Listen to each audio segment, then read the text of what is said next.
Assalamualaikum warahmatullahi wabarakatuh. Kembali lagi bersama saya di sini Bintang Timur. Di sini saya ingin membahas soal artikel dari Prof. Yudi Latif tentang identitas keindonesiaan dan Pancasila itu sebenarnya hidup atau enggak di generasi muda hari ini, terutama di era digital. Jadi di dalam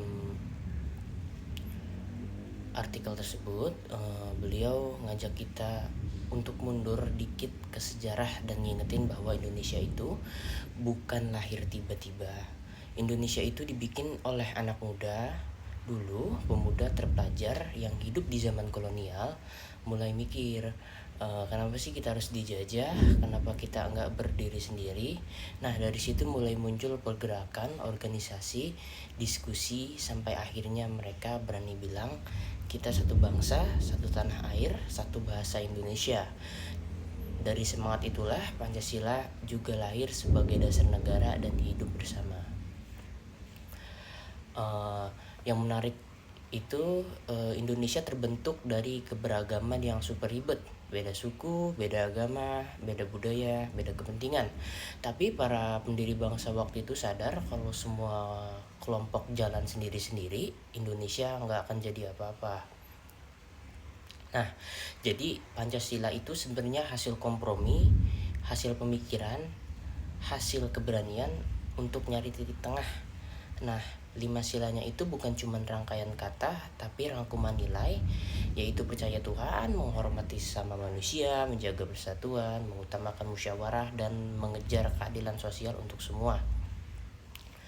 Lalu masuk ke zaman sekarang, yaitu yang banyak generasi muda, termasuk kita nih sebagai mahasiswa yang hidup di dunia yang berbeda banget nih.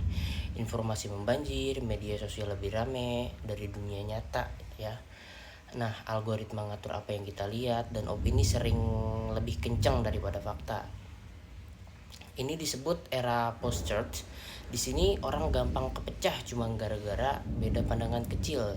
Kadang identitas sebagai warga dunia lebih kerasa dibanding warga Indonesia. Nah, di titik ini beliau kayak ngasih alarm pelan, yaitu jangan-jangan kita kehilangan rasa kebangsaan tanpa sadar.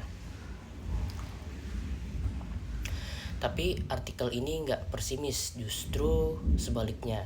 Generasi muda sekarang sebenarnya punya peluang besar banget untuk ngidupin lagi nilai Pancasila.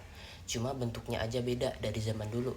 Kalau dulu para pemuda berjuang lewat organisasi dan perlawanan fisik, sekarang kita bisa berjuang lewat komunitas, konten positif, edukasi digital, proyek sosial, kerja lintas agama dan budaya, bahkan lewat inovasi teknologi yang berdampak ke masyarakat.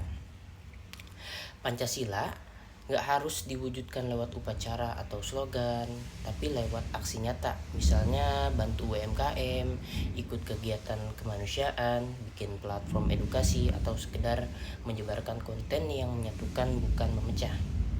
Sebagai penutup, menurut pribadi, bagian paling kena di tulisan ini adalah pesan bahwa Pancasila bukan untuk dihafal, tapi untuk dipahami. Banyak dari kita tahu bunyi 5 sila, tapi belum tentu sadar bagaimana cara mempraktikannya. Di kehidupan sehari-hari mungkin justru tantangan kita sekarang adalah gimana cara bikin Pancasila relevan lagi, bukan sebagai materi pelajaran yang kaku, tapi sebagai nilai yang hidup di dunia nyata dan dunia digital.